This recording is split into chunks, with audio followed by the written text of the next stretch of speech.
Estamos aquí, estamos contigo, estamos en tu ADN. 91.7, ADN te acompaña. Hablamos con la verdad.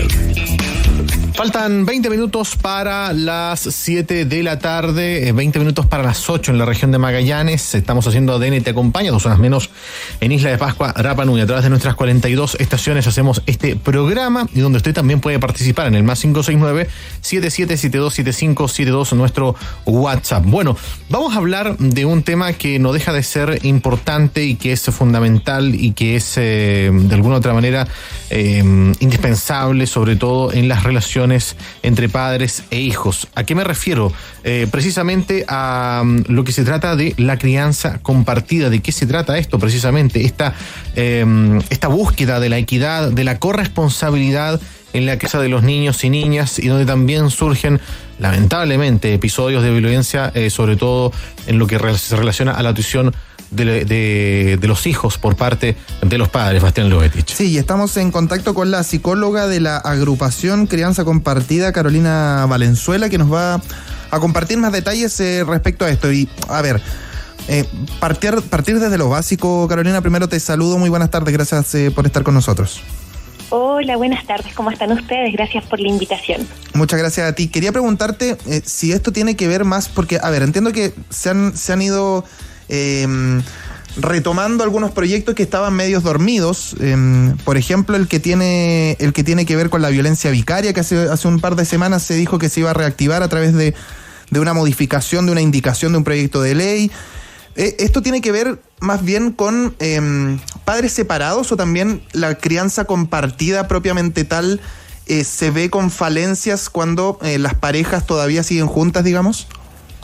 Mira, la verdad es que este proyecto que tú señalas, en el fondo podríamos mencionarlo como un proyecto de ley que viene a dificultar la crianza compartida, la corresponsabilidad parental, porque están en este momento 2 proyectos de ley activos. Uno es el que se quiere retomar, el proyecto de ley de cuidado compartido, que es para que los padres y madres puedan acceder a un régimen de vida de cuidado compartido. Hoy en día eso solo se puede regular por un acuerdo en mediación. No puede el juez otorgar ese cuidado. Por lo tanto, la mayoría de los padres en Chile, cuando se separan y salen del núcleo familiar, queda habitualmente la mamá a cargo de los hijos, y es el padre el que debe acceder a un régimen de visitas que actualmente es muy acotado.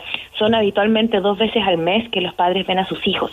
Ya con este proyecto de ley que está en discusión, entraría a ser el juez el que pueda determinar que un papá que, por ejemplo, tiene un buen vínculo con su hijo pueda acceder a un régimen de vida compartido.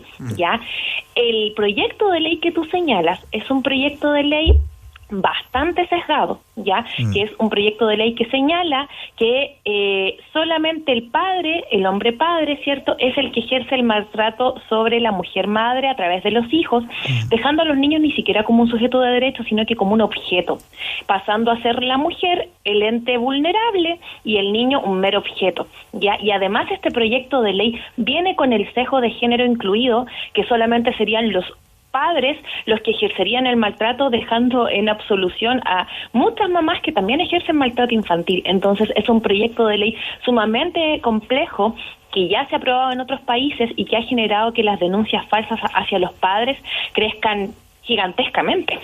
Sí, aquí estamos hablando, porque, a ver, parece que el foco de la atención estuviera netamente en los padres y el fondo son los hijos, digamos, porque, a ver, cuando se ejerce este tipo de violencia, digamos, que en términos técnicos es la violencia vicaria, pero que tiene que ver con una especie de manipulación, podríamos decir, a través de los hijos para perjudicar a uno de los padres, este caso claro. Sería la mamá. Y solo sería, la mamá. claro. No es como viceversa la ley que Exacto. se quiere establecer. Y eso es en todos los términos, o sea, puede ir de manipulación verbal hasta física, digamos, ¿no?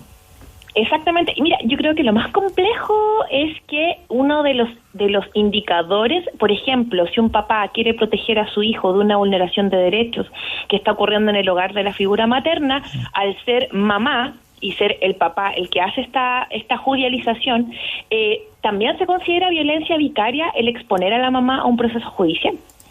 Sí, po. Entonces, es una ley muy compleja que en base a un término que no es científico, que no se ha estudiado, que viene consejo de género, entonces es bastante complejo ya para muchos papás que hoy en día no pueden estar con sus hijos por denuncias falsas, ¿cierto? Entonces, ahora este proyecto de ley viene a complicar mucho más el escenario. Sí, po, sí, obvio. Mira, te quería preguntar, bajo tu experiencia, ¿por qué crees tú que esto se enfoca principal? Porque de hecho este es un anuncio que se hizo, entiendo, hace un par de semanas desde el Ministerio de la Mujer.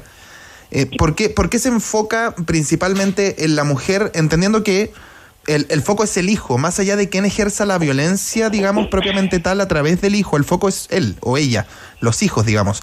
¿Por qué se encierra este proyecto quizás solo en la mujer, entendiendo que pueden pasar en todo tipo de situaciones, digamos?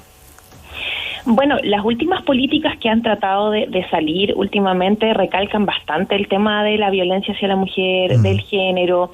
Ya yo creo que estamos ante un periodo donde se ha intensificado mucho el tema de solo visibilizar la violencia hacia la mujer, dejando las otras violencias bastante opacadas, incluso el maltrato infantil, porque tal como tú lo dices, este proyecto de ley viene a dejar a la mujer como el sujeto de vulneración y no al niño. En el fondo, si el padre en este caso solo el padre, porque lo ejemplifica de esa manera, si el padre agrede al hijo, lo hace para perjudicar a la mamá y en el fondo el niño igual va a sufrir el maltrato y no se está considerando al niño como un ente vulnerado, sino que como un mero objeto. Entonces, yo siento que en el fondo últimamente se ha legislado demasiado en cuanto a la violencia hacia la mujer, lo cual lo entiendo, sé que es algo verídico que sucede, pero por legislar tanto hacia ese lado hemos invisibilizado una realidad que también ha crecido el maltrato infantil, por ejemplo, que los papás también sufren violencia y que los hombres también sufren violencia. Entonces se está cargando demasiado y yo siento la mata para un lado y el otro quedó descubierto y los niños están quedando totalmente al medio y no hay leyes que estén protegiendo hoy en día a los niños como tal. Bueno, es un tema bastante complicado, Carolina, en ese sentido, y que también están dentro de todos los proyectos de ley que existen acá en nuestro país, que están obviamente en evaluación. Uno de ellos es de la guarda relación con la violencia vicaria, pero partamos primero con la base, ¿qué es la violencia vicaria? Porque es lo que se preguntan nuestros auditores. ¿De qué se trata la violencia vicaria? Bueno, para que la gente que nos está escuchando lo entienda, no muchas personas saben de dónde nace este concepto. Ya la manera en cómo nació incluso ya es complejo, porque nació en base a un psicólogo argentino llamado Jorge Corsi, que fue detenido, procesado por abuso sexual infantil reiterado en bastantes niños. Ya él empezó a hablar de este concepto de violencia donde solo se le cargaba la responsabilidad al padre y no a la mujer. Y después, el año 2012, Sonia Vaccaro, una discípula de este psicólogo, colocó este término en la palestra que en su concepto es la violencia por sustitución. Es decir, como yo no puedo agredir directamente al otro, lo hago a través de un tercero, que en este caso vendría siendo el hijo, ¿ya? Y eso pasa, porque eso pasa en la manipulación infantil, por ejemplo, y sucede. El tema está que acá el término viene a instaurarlo desde un solo género. Es decir, solo lo ejercen los padres. Y es por eso que se desvirtúa, porque incluso aunque fuera de hombre a mujer y viceversa, el solo hecho de considerar al niño un mero objeto y la otra persona pasar a ser el sujeto de vulneración ya tampoco podría ser posible, porque el niño es un ser vulnerable por naturaleza, es un sujeto de derecho y es el ser más vulnerable que tiene una sociedad. Entonces, ni por lo uno ni por lo otro, el concepto de violencia vicaria puede ser un concepto aceptado socialmente, porque estaríamos dejando a los niños como sujetos, o sea, como instrumentos, como objetos, y no como seres vivos. Sí. Que tienen derechos, que tienen derecho a tener familia, a tener opinión, a tener sentimientos, ¿cierto? Y que también deben ser protegidos. Oye, Carolina, ¿y la diferencia entre la violencia vicaria y alienación parental? ¿Cuál es la diferencia, más allá del género de quién ejerce esta manipulación o daño al hijo para dañar al otro padre, digamos, o madre? Ya, Lo que pasa es que la alienación parental ya es cuando un progenitor, cualquiera de los dos, ya habitualmente es el progenitor que se queda con el cuidado, genera una campaña masiva de desacreditación hacia el progenitor que no vive con el niño. Esto va desde, en parte de manera muy sutil, primero negando las visitas, luego cambiando las visitas, poniendo otras cosas entre medio para que ese papá no pueda cumplir su régimen, y ya en etapas más avanzadas es netamente lo que le llamamos el lavado de cerebro del niño, que empieza a recibir de parte del progenitor que vive con él situaciones inadecuadas respecto al papá o a la mamá, hablarle mal, y finalmente el niño empieza a generar una aversión hacia esa figura y ya no quiere vincularse. Es decir, cuando los estadios más elevados de la alienación parental, simplemente el vínculo se corta, y es lo que nosotros llamamos que se extirpa el rol de la figura que se quiso denigrar. Es decir, se corta el vínculo, esa figura se denigra a tal nivel que el niño ya no quiere tener vínculo con esa persona. Es más, incluso en algunos casos el niño verbaliza que odia a ese papá o a esa mamá, que lo detesta, y empieza a tener un lenguaje muy adultizado porque el niño ya estuvo en esta situación de manipulación psicológica, ¿cierto?, donde termina rechazando a la figura con la que no vive. Conversamos a esta hora en ADN Te Acompaña con Carolina Valenzuela, psicóloga de la agrupación Crianza Compartida, y en el comienzo de esta conversación, Carolina, hablábamos de las denuncias falsas que podría generar, obviamente, este proyecto de ley. ¿Se regula en Chile este tipo de situaciones? ¿Existen sanciones para quien realiza este tipo de denuncia? No. Actualmente en Chile no está regulado. Hay un proyecto de ley que el diputado Jorge Alessandri presentó, si no me equivoco, el 2015, que es un proyecto de ley de denuncias falsas solamente en el ámbito del abuso sexual, ¿ya? Pero nosotros, a lo largo del tiempo que llevamos investigando los indicadores, nos hemos dado cuenta que el abuso sexual es como el último hito de la denuncia falsa. La mayoría de denuncias falsas suceden en familia, en situaciones de violencia intrafamiliar, ¿ya? Y hay 3 indicadores. Primero, cuando un papá o una mamá, también, porque también hay mamás que no tienen el cuidado y tienen que dar pensión de alimentos, cuando una mamá o un papá no puede continuar con la pensión de alimentos que daba porque quedó cesante, porque no puede continuar pagando ese monto, pide la rebaja de pensión, la contraparte no acepta, que viene de vuelta una denuncia falsa de violencia. Cuando un progenitor quiere proteger a un hijo de una vulneración de derechos, también sucede en muchos casos, cuando no hay una aceptación de esos hechos, una denuncia falsa de violencia. Y lo que a mí me da más pena es que yo siento que en Chile es más importante el dinero, porque para castigar al deudor de pensión aplicamos cárcel inmediatamente, pero para aquel que obstruye el vínculo, que hace denuncias falsas, nosotros tenemos papás que lo han denunciado falsamente 10 veces. 10, 11 denuncias en menos de 3 años. Y nadie regula eso. ¿Quién limpia el nombre de ese papá? ¿Quién recupera el tiempo perdido? ¿Quién va a entregarle a ese papá nuevamente el vínculo con su hijo, que en procesos judiciales de aquí en Chile sabemos que son larguísimos? Puedes pasar años sin ver a tu hijo o a tu hija por una denuncia falsa que finalmente nadie la castiga. Sí, Carolina, te quería preguntar también. Uno siempre escucha, bueno, el tema de la salud mental en el país es complicado. Y uno siempre escucha que quizás cuando uno ya empieza a desarrollar una madurez, hablo periodo de adolescencia, ni siquiera adultez, un periodo de adolescencia y posterior a ello, y siempre está la consulta de cómo vivieron su infancia.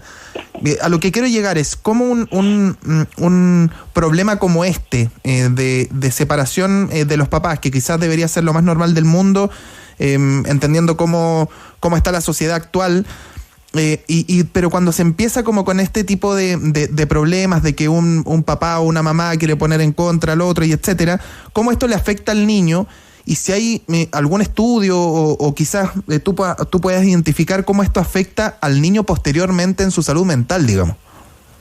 Bueno, hay estudios que se han hecho profundamente con respecto a lo que se repite habitualmente en las separaciones, que es, por ejemplo, cuando ausencia de figura paterna, hay aumento de la conducta delictual, embarazos adolescentes no deseados, problemas conductuales, agresividad, trastornos conductuales, problemas de salud mental grave, suicidios, ¿ya? Y cuando hay una separación muy tormentosa, donde se generan todas estas dinámicas, obviamente ese adulto va a tener un concepto de relación totalmente destruido en su mente, que lo va a llevar a tener malas relaciones de pareja.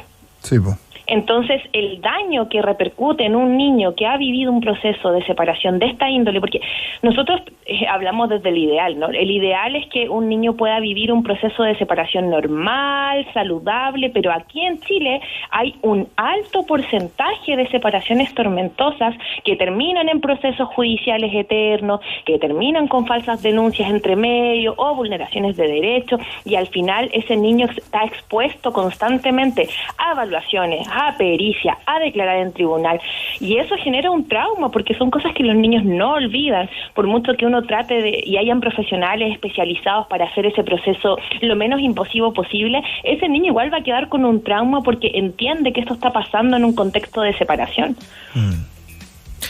Bueno, para cerrar esta conversación, Carolina, queremos saber un poquito más, o la gente quiere saber un poco más, ¿dónde puede encontrar mayor información relacionado a estos temas y sobre todo en la agrupación que tú representas, quiero decir, como es Crianza Compartida?